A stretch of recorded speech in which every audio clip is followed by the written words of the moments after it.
যুক্তরাষ্ট্র প্রবাসী প্রিসিলার একটি ফেসবুক পোস্ট নিয়ে ব্যাপক তোলপাড় সৃষ্টি হয়েছে। প্রিসিলা ফেসবুক পোস্টে কী লিখেছেন তা আমি আপনাদের সামনে হুবহু তুলে ধরছি। তিনি তার পোস্টের শুরুতেই লিখেছেন, ডক্টর ইউনূস দ্রুত মারা গেলে অনেক ভালো থাকবেন, আর বেশি দিন বেঁচে থাকলে আপনাদের দুঃখ আছে। যখন ডক্টর ইউনূসের নামে শেখ হাসিনা মামলা দিল, আমি তখনই বলেছিলাম ভুল করেছেন। শেখ হাসিনা খেলছেন এক বুড়ো বাঘের সাথে। আমি ভিডিও করেছিলাম, এখনও আছে প্রমাণ হিসেবে। আর একটা ভিডিও করেছিলাম পদ্মায় চুবানো নিয়ে, যেখানে বলেছিলাম এই বুড়োটা যদি বেঁচে থাকে শেখ হাসিনার খবর আছে। আজ যারা ডক্টর ইউনূসের মামলার পক্ষে কথা বলেন তাদেরকে একটা প্রশ্ন করতে চাই, যদি ইউনূসের বিরুদ্ধে মামলা সত্য হয় তাহলে তারেক রহমান, বেগম খালেদা জিয়া, জামাতের বিরুদ্ধে শেখ হাসিনার আমলের মামলাগুলো কি সব সত্য ছিল? ভেবে বলবেন, কারণ যুক্তি একপাশে ফেললে ইতিহাস ধ্বংস হয়। প্রিসিলা আরও লেখেন, আমি চাই না ডক্টর ইউনূস ক্ষমতায় থাকুক। 5 বছর নয়, 2 বছরও নয়, ওনার সরে যাওয়া উচিত দ্রুত। কিন্তু আজ আমি তারেক রহমানকে বিনীতভাবে স্মরণ করিয়ে দিতে চাই, আপনি ভুল পথে পা দিয়েছেন। আপনার অনেক কিছু ঠিক ছিল, কিন্তু আপনার দলের নেতাকর্মীদের যেভাবে ডক্টর ইউনূসের পেছনে লাগিয়েছেন তার দায় আপনাকেই নিতে হবে, একা। প্রিসিলা তারেক রহমানকে উদ্দেশ্য করে লেখেন, চাইলেই আপনি ডক্টর ইউনূসের সাথে সরাসরি কথা বলতে পারতেন। আমিও চাইলে ব্যবস্থা করে দিতে পারতাম অন্যদের চেয়ে ভালো। আপনি বলতেন আপনার অবস্থা, উনি শুনতেন। ওনার চারপাশে কিছু চোর আছে, কোটি কোটি টাকার বাণিজ্যে লিপ্ত, এগুলো আলাদা বিষয়। কিন্তু আপনারা যা করছেন তাতে ইউনূস আপনাদের কথা ভালোভাবে নেবেন না। প্রিসিলা আরও লেখেন, ডক্টর ইউনূস বেগম খালেদা জিয়াকে সম্মান করেছেন, সেটা আপনি নিজেই দেখেছেন। ডক্টর ইউনূস চাইলেই ক্ষমতার দানব হয়ে যেতে পারতেন। উনি পাগল না, আন্তর্জাতিকভাবে সমর্থিত একজন পুরস্কারপ্রাপ্ত মানুষ, যাকে আপনারা প্রতিপক্ষ বানিয়েছেন, যেটা ছিল ভয়ঙ্কর ভুল। প্রিসিলা আরও লেখেন, মাঠে যারা গালাগালি করেন তারাই ডক্টর ইউনূসের সাথে আলোচনায় বসেন, আলোচনা শেষে আবার গালাগালি করেন। এদের সাথে আলোচনায় কি লাভ হবে? আলোচনা হয় বন্ধুত্বের মধ্যে, ভালোবাসা থাকলে। যেখানে শ্রদ্ধা নেই, সম্মান নেই, সেখানে তারা কি আলোচনা করবে?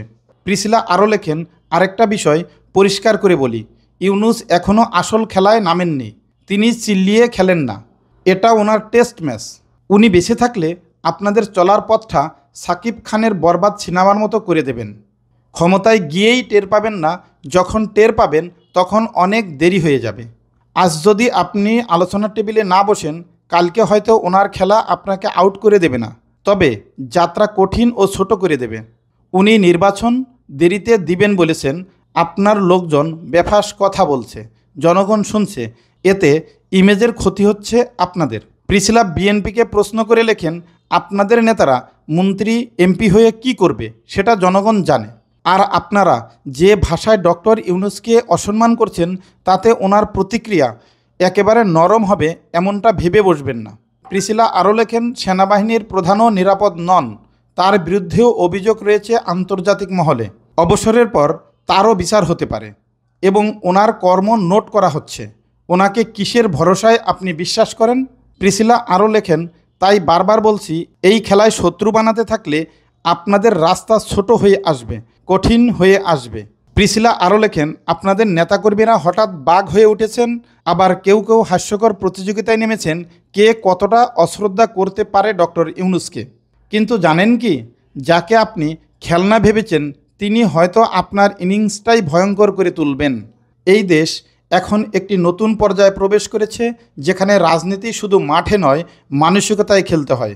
আলোচনার বিকল্প নেই। হিংসা ও ব্যঙ্গ দিয়ে কেউ শাসক হয় না, হয় শত্রুদের খাবার। দিন দিন কঠিন হচ্ছে পরিস্থিতি। ডক্টর ইউনূস নির্বাচন দেবেনই, না হয় সরে যাবেন, তবে অনেক কিছু হারাচ্ছেন আপনারা, অনেক ভুল পথে পা দিয়েছেন। ডক্টর ইউনূস একজন গ্রহণযোগ্য ভালো বক্তা। ডক্টর ইউনূস যত সহজে মানুষের সামনে আপনাদের দুর্বলতাগুলো প্রচার করতে পারবে, আপনাদের বা বাংলাদেশের কারো পক্ষে তা সম্ভব হবে না। ভুল হচ্ছে আপনাদের। প্রিসিলা আরও লেখেন, ডক্টর ইউনূস শুধু একজন বাংলাদেশের উপদেষ্টা নন, তিনি একজন আন্তর্জাতিক ব্যক্তিত্ব। ওনাকে অসম্মান করার পূর্বে বিষয়টা মাথায় রাখলে দেশের ভবিষ্যৎ সুন্দর হবে। একটা মানুষকে যা ইচ্ছা তাই বলবেন, উনি চুপ করে থাকবেন? কিছু করবেন না, এটা হয়? উনি তো ফেরেশতা না, উনি ফুসফাস করবেন না, উনি ঠান্ডা মাথায় কঠিন কিছু করবেন। ডক্টর ইউনূসকে আং সাং সুচির সাথে তুলনা করাটা বোকামি হবে। আসসালামু আলাইকুম ভাইয়া, কেমন আছেন আপনি? ইসলাম ভালো আছে। ছোট্ট একটা প্রশ্ন, আমাদের দেশ থেকে আমরা দুর্নীতি এবং চাঁদা দূর করতে চাই, সামনে কোন দল ক্ষমতা আসলে বাংলাদেশ থেকে দুর্নীতি এবং চাঁদা দূর হবে বলে আপনি বিশ্বাস করেন? এটা হচ্ছে ডক্টর আমাদের প্রধান উপদেষ্টা ডক্টর ইউনূস যে একটা ছুড়ে দিচ্ছে, আমি শুনছি ওইটা আমাদেরকে টিক চিহ্ন দিতে হবে। তার কি ইস্তেহারের উপর নির্ভর করবে, আমরা বুঝতে পারবো যে কোন দলটা আমাদের জন্য সবচেয়ে বেটার হয়। ডক্টর ইউনূস দিবে না প্রত্যেকটি দল ইশতেহার দিবে, কোনটা বলতে চেয়েছে? প্রত্যেকটা দলের যে ইস্তেহার, সেই ইস্তেহারটা আমরা জানবো, জানার পর বুঝতে পারবো যে কোন দলটা আমাদের জন্য উপযোগী। আসসালামু আলাইকুম। সামনে কোন দল ক্ষমতা আসলে বাংলাদেশের মানুষ একটি দুর্নীতি ও চাঁদামুক্ত দেশ পাবে? বর্তমান সরকার ক্ষমতায় থাকলে আমার মনে হয় বেশি ভালো হবে। বর্তমান সরকার তো চিরজীবন ক্ষমতা থাকতে পারবে না, আজ হোক কাল হোক, 5 বছর পর হোক বা 10 বছর পর হোক, তার নির্বাচন দেওয়াই লাগবে। তারপরে কোন দলটা ক্ষমতা আসলে বাংলাদেশের মানুষ একটি দুর্নীতি ও চাঁদামুক্ত দেশ পাবে? দল তো একটু ভালো দেখতেছি না। তাহলে আমরা কি করব? হ্যাঁ, তাহলে আমাদের কি করা উচিত? এটা আল্লাহ বড় ভালো জানে, আমি মন্তব্য করতে পারতেছি না দাদা, দুঃখিত। আমি কোনো দলকে সাপোর্ট করতে পারতেছি না। সবাই তো আমাদেরকে মারি খাওয়ার জন্য চায়, আমাদের দেশকে বাঁচানোর জন্য কেউ চায় না।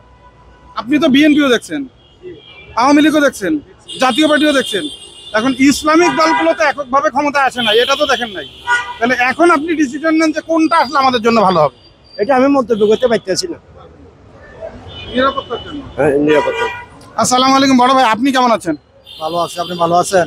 আলহামদুলিল্লাহ। কোন দল ক্ষমতা আসলে আমাদের দেশ থেকে দুর্নীতি একেবারে দূর হবে? দুর্নীতি কম বেশ সব দলের মধ্যে আছে। দীর্ঘদিন আমরা ভোট দিতে পারি নাই, এটা আমাদের ভিতরের ক্ষোভ। আর জনগণের ভোটের মাধ্যমে, সুষ্ঠু একটা নির্বাচনের মাধ্যমে যেই দলই ক্ষমতায় আসুক তারই আমরা সাপোর্ট করি। তো ব্যক্তিগতভাবে আমি সাপোর্ট করি, বিএনপিকে সাপোর্ট করি।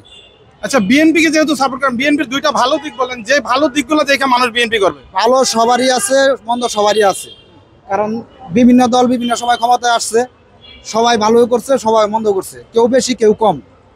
দুইটা ভালো দিক বলেন যাতে ভালো দিক বলতে মনে করেন BNP chairperson ma'am Khaleda Zia যেহেতু একটা আবশ্যক নেত্রী, উনি এই দেশের জন্য, যেমন তার জিয়া রহমান সাহেব দেশের জন্য ত্যাগ দিছে, তার ছেলে তারেক রহমান সাহেব উনিও মোটামুটি দেখি যে বিভিন্ন সব বক্তব্য দেয়, ভালো একটা বক্তব্য দেয়, এই হিসাবে আমি তাকে সাপোর্ট করি। বিএনপির মধ্যে কি মানে চাঁদাবাজ বা দুর্নীতিবাজ লোক আছে? হ্যাঁ আছে, বিএনপিতে আছে, আওয়ামী লীগে আছে, জামাতেও আছে। জামাতে নাই বললে চলবে না, জামাতেও আছে। এই যে 2 দিন আগে দেখলাম জামাতের পোলা মানে চাঁদাবাজি করতেছে গাড়িতে। সব জায়গায় আছে, কম আর বেশ। কোন জায়গায় জানি দেখলাম, সম্ভবত ট্রাকে, আপনি ফেসবুকে দেখেন, ট্রাকে চাঁদা তুলতে জামাতের পোলা মানে। ফেসবুকে দেখছেন? জামাতের দুইটা খারাপ দিক বলেন। না, সব জায়গায় সবই আছে, ভালো মন্দ সবই আছে। দুইটা খারাপ দিক না না না, উল্লেখ করে বলবো না আমি।